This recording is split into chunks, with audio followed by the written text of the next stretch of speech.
அப்படி பார்க்கும்போது இந்த தெய்வ மகன் மன்னரை நினைச்சேன் நானு.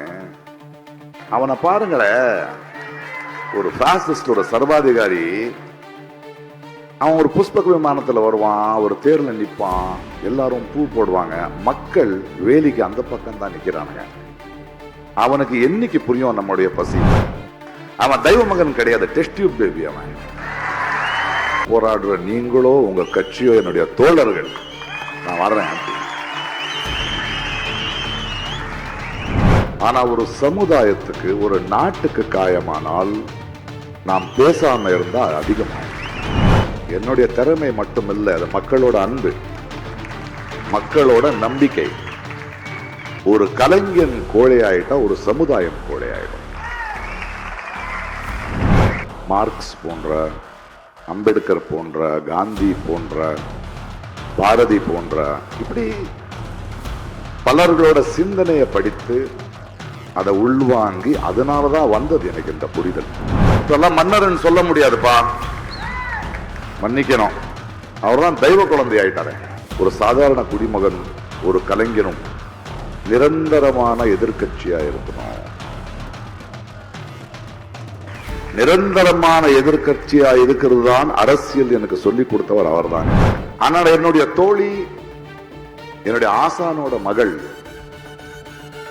என் வீட்டு வாசல் முன்ன கொல்லப்பட்டால் கௌரி என்ன ஒரு கேள்வி கேட்டாள். இந்த மரணத்துல நீயும் சும்மா இருப்பியா அப்படின்னு. அதனாலதான் அவளை புதைக்கும் போது நான் சொன்னேன், நான் அவளை புதைக்கல, விதைத்தேன். அம்பேத்கர் இந்த கான்ஸ்டிடியூஷனை எழுதாம இருந்திருந்தால் இந்த நாடு எப்படி இருக்கும்னு யோசிக்கும் போது எனக்கு பயமா இருக்கு. அப்படி நான் போயிட்டு இருக்கும்போது, தொட்டுட்டு இருக்கும்போது, அவன் எவரும் ஒருத்த கறி கடைக்காரன், அவன் வர்றான், அதோட மனம் எனக்கு வருது, வேர்வை எனக்கு வருது. அங்கே ஒரு பூ விற்கிற ஒரு தாய், பிரகாஷ் சார் அப்படின்னு கன்னடத்தில் பேசி கை கொடுக்குறாங்க. அந்த மென்மை எனக்கு தெரியுது, அந்த வேர்வை எனக்கு தெரியுது. யாரோ இரும்பு கடைக்காரன் பார்க்கறான், அதோடைய ரஃப்னஸ் எனக்கு தெரியுது. சின்ன சின்ன குழந்தைங்க ஜம்ப் பண்ணி பண்ணி சொல்லோன்னு கை கொடுக்குறாங்க, அந்த எண்டு தான் தெரியுது. அந்த மனத்துல, அந்த ஸ்பர்சத்துல எனக்கு அம்பேத்கர் தெரிஞ்சார். நான் RSSல இருந்து வந்தவன் சொல்றதுக்கு பெருமையா இருக்கு, ரிட்டையர்மெண்ட்ல சொல்றான்னா இது வரைக்கும் அவங்க கொடுத்த முடிவுகள் எப்படி இருக்கும் நமக்கு புரியாதா? இது ஒரு நிரந்தரமான போராட்டம் இருக்கு. இது இந்த மோதி போடுற ஆளுகள், இவனும் தான் ஹிட்லர்ல இருந்து வந்துகிட்டு இருக்கான். இவங்களுக்கு வாழ்ந்த சரித்திரமே கிடையாது. அம்பேத்கர் ஏழை, ஆமா. தலித், ஆமா. He was a great thinker. ஆனா ஏகலவ்யனோட கட்டவர்கள் எடுத்து போனா அந்த சமுதாயத்துக்கு நீங்க ஏன் தேர்தல் அரசியலுக்கு வர மாட்டீங்க, சேர்க்க மாட்டாங்கம்மா அப்படின்னு. அம்பேத்கர் எழுதின கான்ஸ்டிடியூஷன்ல பவர்ங்கிறது மேலிருந்து கீழே இல்ல, கீழிருந்து மேல. மன்னர் வருவாருங்கிற பயம் எனக்கு இல்ல. அச்சமில்லை, அச்சமில்லை, அச்சமில்லை என்பவன் நான்.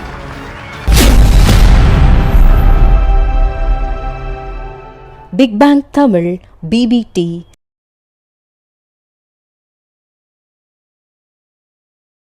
ஜெய் பீம்.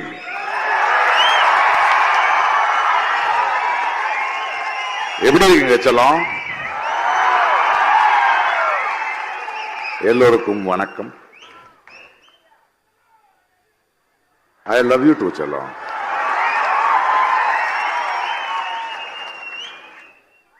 ஐயா திருமாவளவன் சார் இருக்கார்ல, அவருக்கு என்ன நல்லா புரியும். நான் பெங்களூர்ல ஓட்டு போடுறதுக்காக போயிருந்தேன். இந்த அரசியல், இந்த எலெக்ஷன், பல இடங்களில் பேசிக்கிட்டு இருந்தேன். போன் அடிச்சாரு, எங்க இருக்கீங்க? பெங்களூர்ல இருக்கு, நான் பார்க்கணும்னு சொன்னாரு. நீங்க ஏன் வரீங்க? நான் வரேன், நான் பார்க்கறேன். இல்ல பார்த்து தான் ஆகணும்னாரு. சந்திச்சோம், ஒரு மார்னிங் பிரேக்ஃபாஸ்ட். அது இது எதை பேசுறாரு. கடைசியில ஒரு வார்த்தைக்கு வருவாரு, நீங்க எந்த கட்சி மேடையும் உங்களை பார்க்க முடியாது. ஆமா சார், எனக்கு கட்சி மேடெல்லாம் நிக்க முடியாது, நான் எந்த கட்சிக்கும் சார்ந்தவன் இல்ல, எனக்கு பிடிக்காது அது. ஐயா அவருக்கு கேட்ட மாதிரி, ஆனா உங்களோட ஒரு சின்ன அனுமதி எனக்கு கொடுக்கணும். என்ன அது? இல்ல ஒரு விருது கொடுக்குறோம், அது எங்க கட்சி மூலமா கொடுக்கணும் அப்படின்னாரு. நான் அவருக்கு சொன்னேன், நான் போராடுற கொள்கைக்காக போராடுற நீங்களோ உங்க கட்சியோ என்னுடைய தோழர்கள், நான் வர்றேன். இன்னைக்கு இங்க முன்னாடி இருக்கேன். இங்க விருது வாங்கிய பல பேர், இல்லையா திருமாவளவன் அவர்கள் போல அவ்வளவு பெரிய நீண்ட கால பயணம் இல்லை எனக்கு அரசியல்ல, கொள்கை போராட்டத்தில். ஆனாலும் நான் ஏன் பேசுகிறேன் அப்படின்னு பலர் கேட்கிறாங்க. அவங்களுக்கு ஒரே ஒரு பதில் சொல்லுவேன் நானு. இந்த பாருங்க, உடம்புக்கு ஒரு காயமானால் நாங்க சும்மா இருந்தாலும் அந்த வலி குறைஞ்சிரும், காணாம போயிடும். ஆனா ஒரு சமுதாயத்துக்கு, ஒரு நாட்டுக்கு காயமானால் நாம் பேசாம இருந்தா அதிகமாகும். நான் ஒரு கலைஞன் தான், ஆனா என்னோட திறமையால நான் கலைஞன் ஆகவில்லை. என்னை விட திறமைசாலிகள் அதிகமா இருக்காங்க.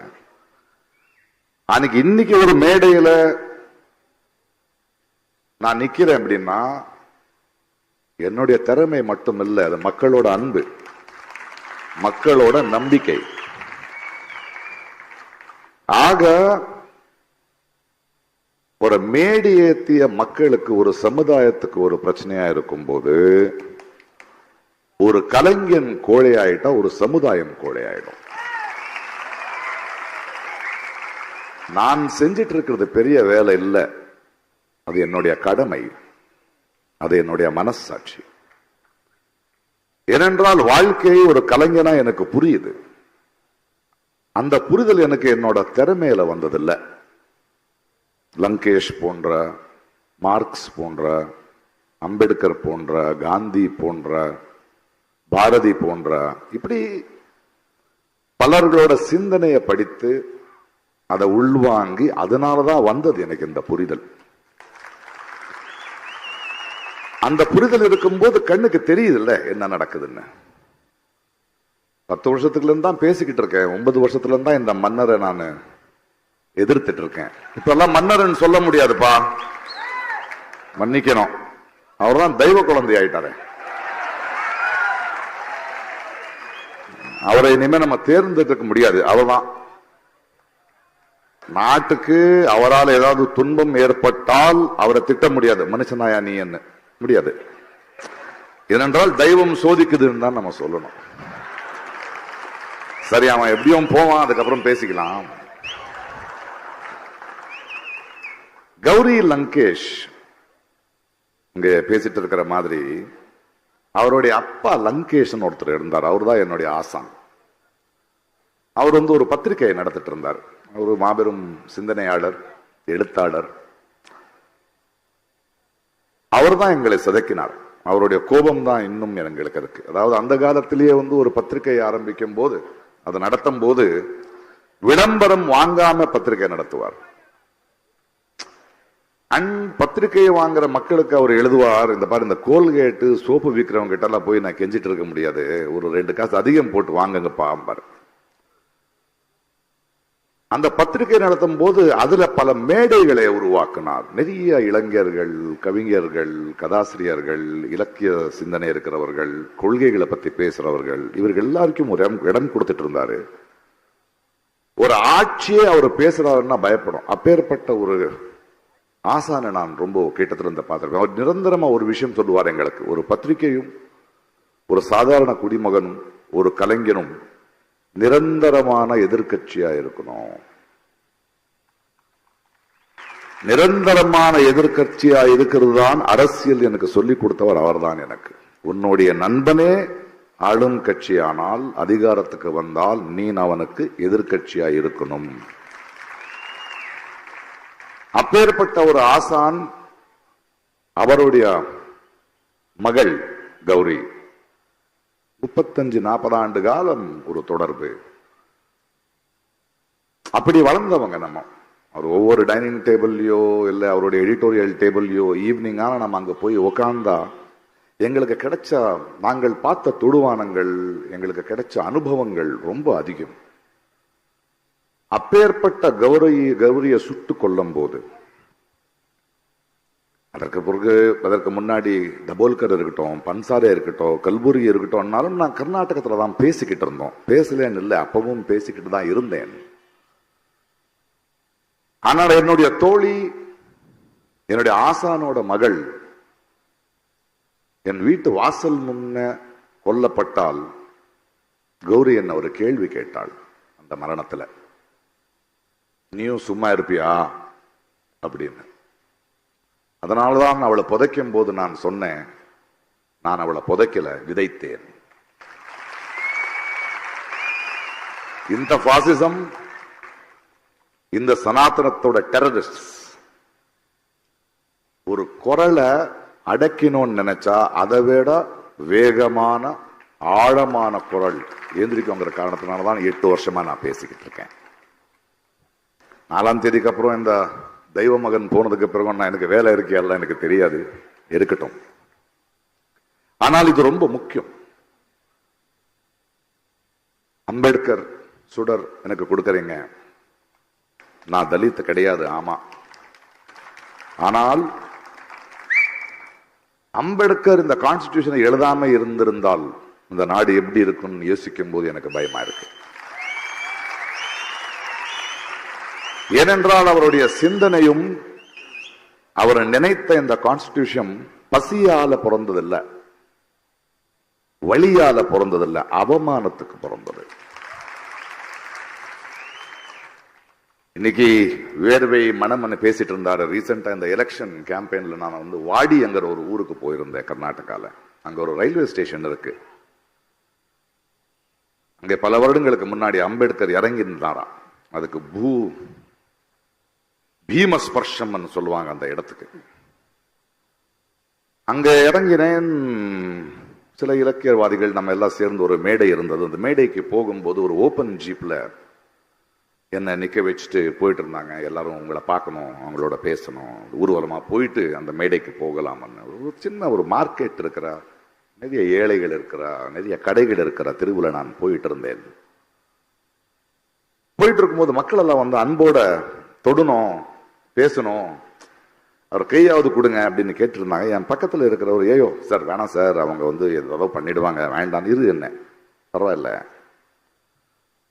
அப்படி. நான் போயிட்டு இருக்கும்போது, தொட்டுட்டு இருக்கும்போது அவன் எவரும் ஒருத்த கறிக்கடைக்காரன் அவன் வர்றான். அதோட மனம் எனக்கு வருது, வேர்வை எனக்கு வருது. அங்கே ஒரு பூ விற்கிற ஒரு தாய், பிரகாஷ் சார் சார் அப்படின்னு கன்னடத்தில் பேசி கை கொடுக்குறாங்க. அந்த மென்மை எனக்கு தெரியுது, அந்த வேர்வை எனக்கு தெரியுது. யாரோ இரும்பு கடைக்காரன் பார்க்கறான், அதோடைய ரஃப்னஸ் எனக்கு தெரியுது. சின்ன சின்ன குழந்தைங்க ஜம்ப் பண்ணி பண்ணி சொல்லோன்னு கை கொடுக்குறாங்க, அந்த எண்டு தான் தெரியுது. அந்த மனத்துல, அந்த ஸ்பர்சத்துல எனக்கு அம்பேத்கர் தெரிஞ்சார்.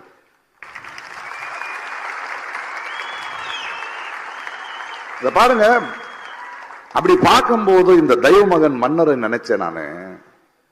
அவனை பாருங்களேன், ஒரு பாசிஸ்ட், ஒரு சர்வாதிகாரி. அவன் ஒரு புஷ்பக விமானத்துல வருவான், ஒரு தேர்ல நிற்பான், எல்லாரும் பூ போடுவாங்க, மக்கள் வேலிக்கு அந்த பக்கம் தான் நிக்கிறானுங்க. அவனுக்கு என்னைக்கு புரியும் நம்முடைய பசி? மக்களோட ஸ்பர்சம் தெரியாதவன், அந்த மனம் தெரியாதவன், அந்த வேர்வையை தொடாதவனுக்கு எப்பவாவது புரியுமா அவனுக்கு? அவன் தெய்வ மகன் கிடையாது, டெஸ்ட் டியூப் பேபி. அவனை அப்படி விட்டுறலாம். நான் இவ்வளவுதான் பேசுறது ரொம்ப மகிழ்ச்சியா இருக்கு இந்த விருது நான் இங்க வாங்கும் போது. ஆனா வேலை இதோட நிக்காது. நான் மன்னர் வருவாருங்கிற பயம் எனக்கு இல்ல. அச்சமில்லை, அச்சமில்லை, அச்சமில்லை என்பவன் நான். நம்மளுடைய பயம்தான் அவனோட பலம். அண்ட் ஒரு சர்வாதிகாரி, ஒரு ராட்சசன் இருக்கான்ல, அவன் ஜெயிச்சு யாரோ எனக்கு எதிர்ப்பு இல்லைன்னு சொல்லும் போது அவனுக்குள்ள ஒரு சின்ன மனுஷன் இருப்பான். ஆனா தோக்குறாங்கிற பயம் உடனே அவன் ராட்சசன் ஆவான். அந்த நிலைமையில அவன் இருக்கான் இன்னைக்கு. ஆக நம்ம அதுக்கு தயாராக வேண்டியதா இருக்கு. நம்ம ரொம்ப ஜெயிச்சுட்டோங்கிறது இல்ல, வெற்றி இல்லை. ஏன்னா இந்த 10 வருடங்கள் காலமா அவன் எங்கெங்க விதைய வெற்றிருக்கான் இல்லையா. இன்னைக்கு ஒரு சுப்ரீம் கோர்ட் ஒரு கோர்ட் ஜட்ஜு நான் RSSல இருந்து வந்தவன் சொல்றதுக்கு பெருமையா இருக்குன்னு ரிட்டையர்மெண்ட்ல சொல்றான்னா, இது வரைக்கும் அவங்க கொடுத்த முடிவுகள் எப்படி இருக்கும் நமக்கு புரியாதா? இது ஒரு நிரந்தரமான போராட்டம் இருக்கு. இது இந்த மோதி போடுற ஆளுகள் இவனும் வந்தான், ஹிட்லர்ல இருந்து வந்துகிட்டு இருக்கான். இவங்களுக்கு வாழ்ந்த சரித்திரமே கிடையாது. மனித நேயமோ இயற்கையோ இப்பேற்பட்ட ஆளுங்களை ஜீரணிக்க முடியாது. அவங்க மீண்டும் மீண்டும் அப்பப்போ வருவாங்க போவாங்க. ஆனா போகும்போது அவங்க விடுற காயங்கள் இருக்கு இல்லையா, அதுல இருந்து மறுபடியும் மீண்டு வர்றதுக்கு டைம் ஆகும். மீண்டும் அவன் வராம இருக்கிறதுக்கு நம்ம முயற்சி எடுக்கணும். அதுக்காக நான் என்ன சொல்றேன், இன்னைக்கு ஒரு அம்பேத்கரை பத்தி பேசுறோம், பெரியாரை பத்தி பேசுறோம். சும்மா பேசினா புரியாது. அம்பேத்கர் ஏழை, ஆமா. தலித், ஆமா. And he was a great thinker. He was the most well-read person. அம்பேத்கரை படிக்கணும். ஏனென்றால் அம்பேத்கர் கான்ஸ்டிடியூஷன் எழுதுனது பிறகு அவரே சொல்றாரு, என்னுடைய எண்ணம் கரெக்டா இருக்கு, இது உண்மையாகுமா இல்லையான்னு எனக்கு தெரியாதுங்கிறார். அதற்கு காரணம் அடுத்த வர தலைமுறை ஒரு மார்க்ஸையோ ஒரு அம்பேத்கரையோ ஒரு காந்தியோ படிக்கிறாங்களா இல்லையான்னு தெரியாதுங்கிறது நேரடியா சொல்றாங்க. அது படிக்காதவங்க தான் உட்கார்ந்துகிட்டு இருக்கோம். தே ஆர் நாட், நம்மளுக்கு அவர்கள் சூப்பர் ஸ்டாருங்க கிடையாது, நாங்க படிக்க வேண்டியது. பிகாஸ் அதுக்கு பின்னாடி அந்த அவமானத்தையும் தாண்டி அவங்க படிச்ச படிப்பு, அவங்க பார்த்த தொடுவானங்கள், அதையும் நம்மளும் பார்க்கணும். அப்போதான் இந்த என்ன இந்த சனாதனம் இருக்கோ, இந்த பாசிசம் இருக்கோ, அது வேரோட நம்ம எடுக்க முடியும். இவங்களுக்கு என்ன சொல்லணும்னு அதை பாருங்க. ஒரு தனி மனிதனுக்கு கட்டறிவுல கட்டாயிடுச்சுன்னா அது அவன தனிப்பட்ட மனிதனோட வழி. ஆனா ஏகலவ்யனோட கட்டவிரல் எடுத்துட்டு போனா அது சமுதாயத்தின் வழி. மெஜாரிட்டின்னு சொல்றாங்கல்ல, மெஜாரிட்டியோட பொறுப்பே மைனாரிட்டியை பாத்துக்கிறது இல்லையா? இது தொடர்ந்த போராட்டம் ஆயிட்டே போகணும். இது வரைக்கும் நம்ம தொடர்ந்து போராட மாட்டோமோ? ஏன்னா இது வாழ்வின் முறையா இருக்கணும். நம்ம நிரந்தர எதிர்கட்சியா பண்ணிக்கிட்டே இருக்கணும். ஏன்னா இது இவ்வளவு சீக்கிரம் போகிற விஷயம் கிடையாது. அரசியல்வாதிங்க, அரசியல் கட்சிகள் வரும் போகும். 5 வருஷத்துக்கு ஒரு முறை. நாம தான் பர்மனன்ட். அரசியல்ல எதிர்கட்சி ஜெயிக்காது, ஆளுங்கட்சி தான் தோத்து போவோம். சரியானவனை நம்ம தேர்ந்தெடுத்தா மக்கள் தான் ஜெயிப்பாங்க, தேர்ந்தெடுக்கலன்னா மக்கள் தான் தோத்து போவாங்க. அதை நம்ம உணரணும். இந்த வாட்டி அவர் தெய்வமானவனானதுனால ஜோலா எடுத்துக்கிட்டு எங்கேயோ போட்டோம், அது இல்லை. ஆனால் இந்த 10 ஆண்டுகளாக நம்ம அனுபவிச்ச வழி இருக்குல்ல, அவமானம் இருக்குல்ல, ஒரு பயம் இருக்குல்ல, ஒரு ஆதங்கத்துக்காக அடுத்த 5 வருஷம், அடுத்த 10 வருஷம் இவங்க மீண்டும் வர முடியாத அளவுக்கு நம்ம செயல்ல இறங்க வேண்டியதா இருக்கு. 70 ஆண்டுகள் ஆயிடுச்சு, 70 ஆண்டுக்கு மேல ஆயிடுச்சு நம்ம அம்பேத்கர் கான்ஸ்டிடியூஷன் எழுத. இன்னைக்கு கூட மக்கள் ஓட்டு போடும்போது ஒரு பிரதமரை தேர்ந்தெடுக்க ஓட்டு போடுறதுக்கு அவங்களுக்கு உரிமை இல்லைங்கிறதே தெரியாம உட்காந்துக்கிட்டு இருக்காங்க. ஒரு முதலமைச்சரை தேர்ந்தெடுக்கிற உரிமை இல்லை. நம்மளுடைய ஒரு பிரதிநிதி, எங்களுடைய குரலை பேசுறவன் பார்லிமெண்ட்டுக்கு போனோம். 530 பேர் தான் இருக்காங்க. இது வரைக்கும் நம்ம தொகுதிகளை நமக்கு தெரிஞ்சவனாயவன், நம்மளுடைய வழி தெரியுமா, நம்மளுடைய மொழி தெரியுமா, நம்மளுடைய வேர்வை தெரியுமான்னு தெரிஞ்சவங்க நீங்க தேர்ந்தெடுக்கணும். அதை விட்டுட்டு ஒரு ஃபுட்பால் மேட்ச் பார்க்குற மாதிரி எடுத்துட்டோம்னா அப்படிதான் வச்சிருக்கானுங்க இவனை. அப்பதான் இவங்க பிழைக்க முடியும். ஆனா மக்களுக்குள்ள அடுத்த 5 வருஷமோ 10 ஆண்டுமோ நான் வாழ்க்கை முழுக்க அதுதான் பண்ண போறேன்.